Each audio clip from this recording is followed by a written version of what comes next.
My parents called me a worthless failure and threw me out. "Go sleep in your car," Dad yelled.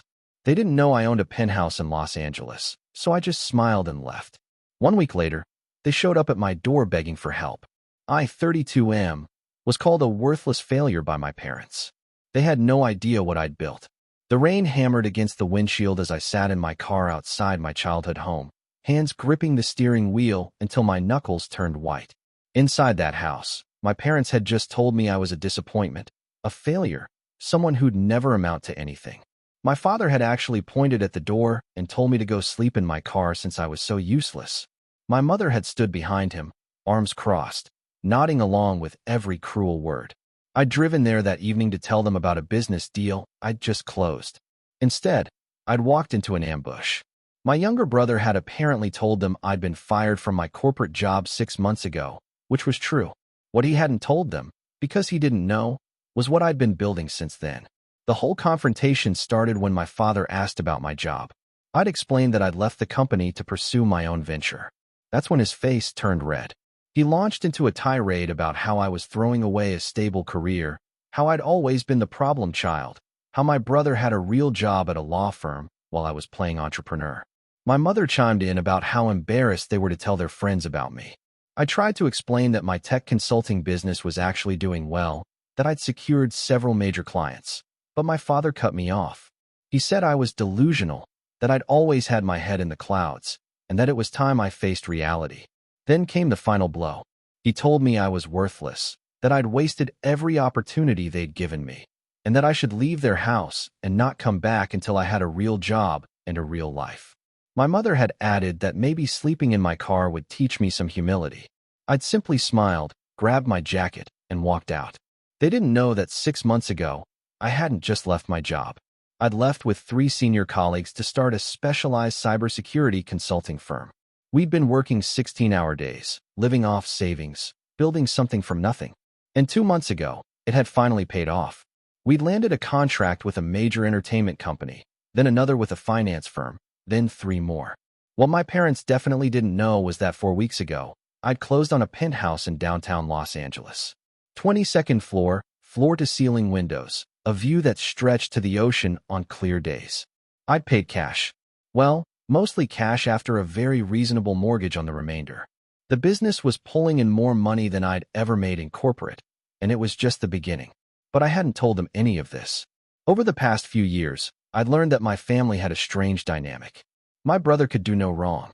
I could do no right. Every achievement I'd had was minimized. Every setback was magnified. When I'd gotten promoted to senior analyst at my previous job, my father had asked why I wasn't a director yet.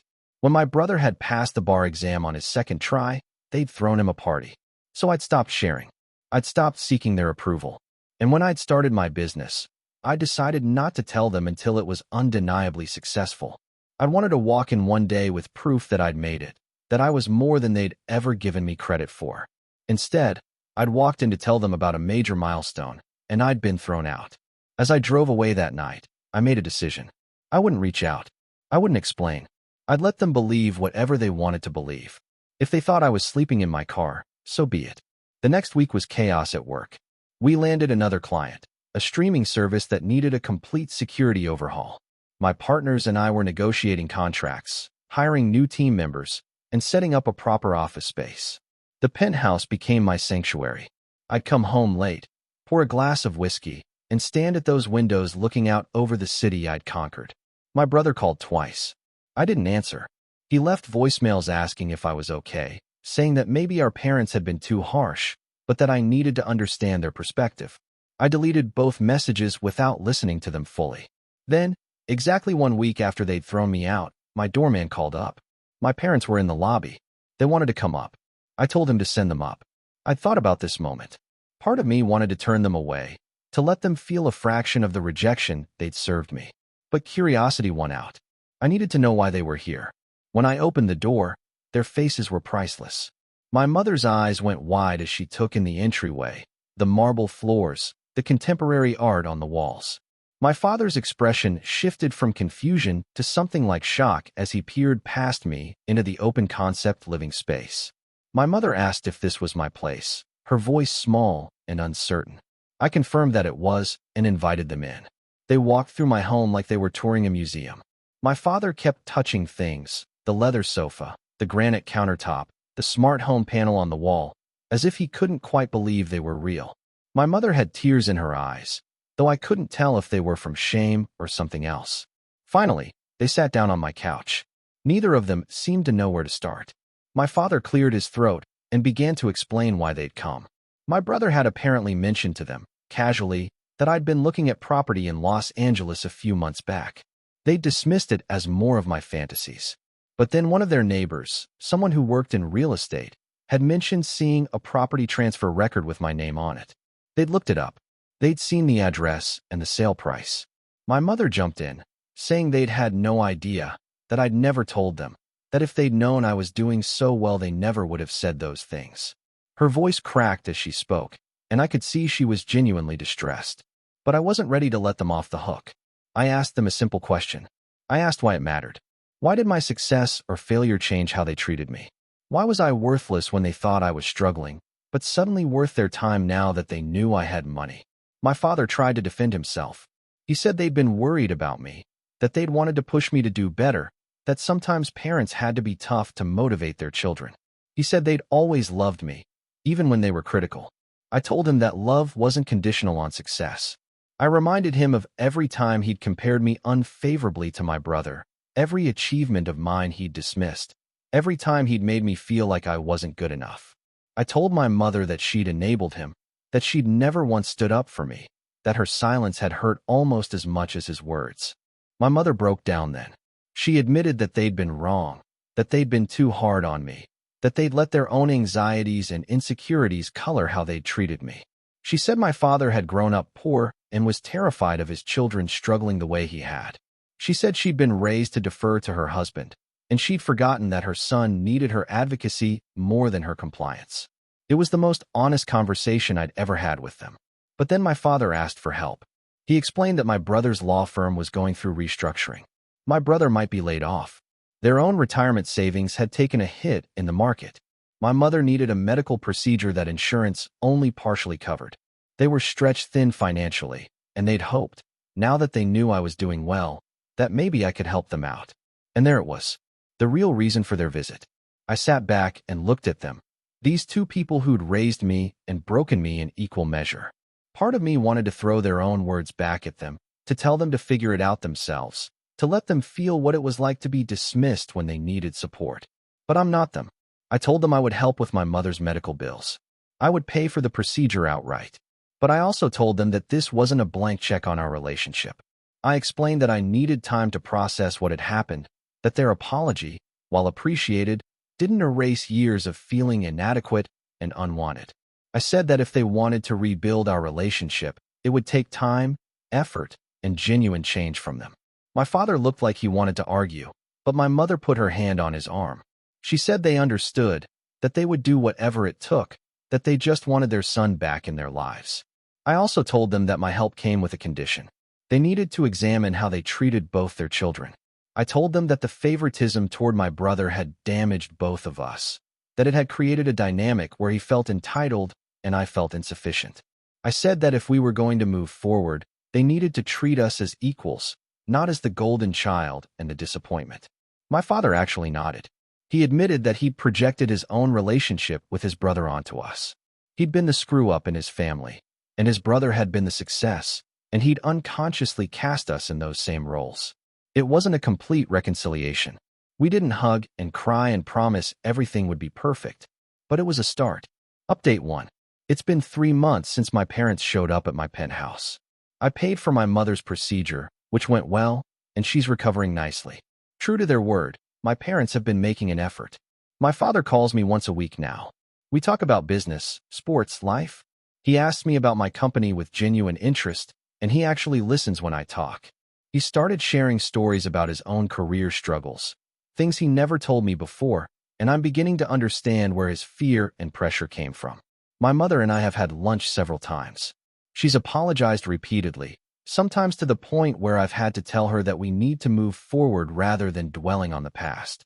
She's been asking about my life, my interests, the things I care about beyond work. It's strange having her actually want to know me. The situation with my brother has been more complicated. He was indeed laid off from his firm, but he landed on his feet at a smaller practice. When he found out I'd helped our parents financially, he called me angry. He accused me of showboating, of trying to make him look bad, of rubbing my success in everyone's face. I told him that wasn't my intention, that I'd simply helped our parents when they needed it. I also told him that I wasn't competing with him, that I'd never been competing with him, and that the rivalry between us existed only in our parents' creation and his own insecurity. He didn't take that well. He accused me of being self-righteous, of acting superior. I told him I was done with the conversation and that when he was ready to talk like adults, I'd be available. We haven't spoken since. My parents have been trying to mediate, but I've told them this is between me and my brother. Interestingly, they've respected that boundary. The old version of my parents would have pushed and prodded and tried to force a reconciliation. The fact that they're letting us work it out ourselves feels like growth. Work has been incredible. We've expanded to 12 employees and just signed our biggest contract yet with a major studio. We're being featured in a tech industry publication next month. My partners and I are discussing opening a second office in San Francisco. I've also started dating someone I met at a business conference. She runs her own marketing firm, and we bond over the chaos and excitement of entrepreneurship. I haven't introduced her to my family yet, but I'm thinking about it. That feels like progress. Update 2. 6 months after the confrontation, my family dynamics have shifted in ways I never expected. My brother finally called. He apologized stiffly at first, but as we talked, he opened up. He admitted that he'd always felt pressure to be the perfect son, the one who did everything right, and that it had been suffocating. He said that watching me break free from our parents' expectations, even when it meant being criticized, had made him jealous. He'd wanted that freedom, but he'd been too afraid to take it. I told him I understood more than he knew. We talked for 2 hours, really talked, in a way we never had as kids. We made plans to get dinner the following week. That dinner turned into a regular thing. My brother and I have been meeting up every couple of weeks, and I'm getting to know him as a person rather than as my parents' favorite. He's actually funny, self-deprecating in a way that feels genuine rather than performative. He's admitted that the law firm life isn't what he thought it would be, and he's been considering other paths. I've been careful not to offer unsolicited advice. I don't want to become another voice telling him what he should do with his life. But I've listened, and I've shared my own experiences when relevant. My parents hosted a family dinner last month, the first one where all 4 of us were together since the blow-up. It was awkward at first, everyone too polite, too careful. But then my father started telling a story about a business failure he'd had in his 30s, something I'd never heard before. He talked about the shame he'd felt, the fear, and how it had shaped his desperate need for his sons to be secure. My mother shared her own story about giving up a career opportunity when she got married because that's what was expected of women in her generation. She talked about the regret she'd carried and how she'd channeled that into being overly invested in her children's careers. It wasn't therapy, but it was honest. And honesty was something we'd never really had before. My girlfriend came to the next family dinner. I was nervous about it, but she handled my family with grace and humor. My mother loved her immediately. My father asked her thoughtful questions about her business. My brother joked with her like they'd known each other for years. Afterward, my girlfriend told me that my family seemed like good people who'd made mistakes, and that the fact that they were trying to fix those mistakes said a lot about them. She was right. Work has continued to explode in the best possible way. We've hired a full management team, which has freed me up to focus on strategy and business development rather than day-to-day operations. The money is more than I ever imagined, but more importantly, I wake up excited about what I'm building. I've also been doing some reflecting on the whole situation. I've realized that while my parents were wrong in how they treated me, I'd also built up walls that had prevented any real relationship. I'd decided they were incapable of change, and I'd stopped giving them opportunities to prove otherwise. The penthouse that had been a symbol of my success and their ignorance has become something else. It's become a place where my family gathers now. My mother has a key in case of emergencies. My brother crashes on my couch sometimes when he works late in the city. My father and I watch games there. I'm not naive. I know that one major conflict and a few months of effort don't erase decades of dysfunction. I know there will be setbacks, moments when old patterns resurface, times when I have to reinforce boundaries or call out behavior. But I also know that people can change, that relationships can heal, and that sometimes the most worthwhile things in life are the ones that require the most work. My parents called me a worthless failure and threw me out of their house. They didn't know what I'd built, and in their ignorance, they revealed the depth of their own fears and failures as parents. When they found out the truth, they had a choice. They could have doubled down on their pride, or they could have chosen humility and growth. They chose growth, and so did I.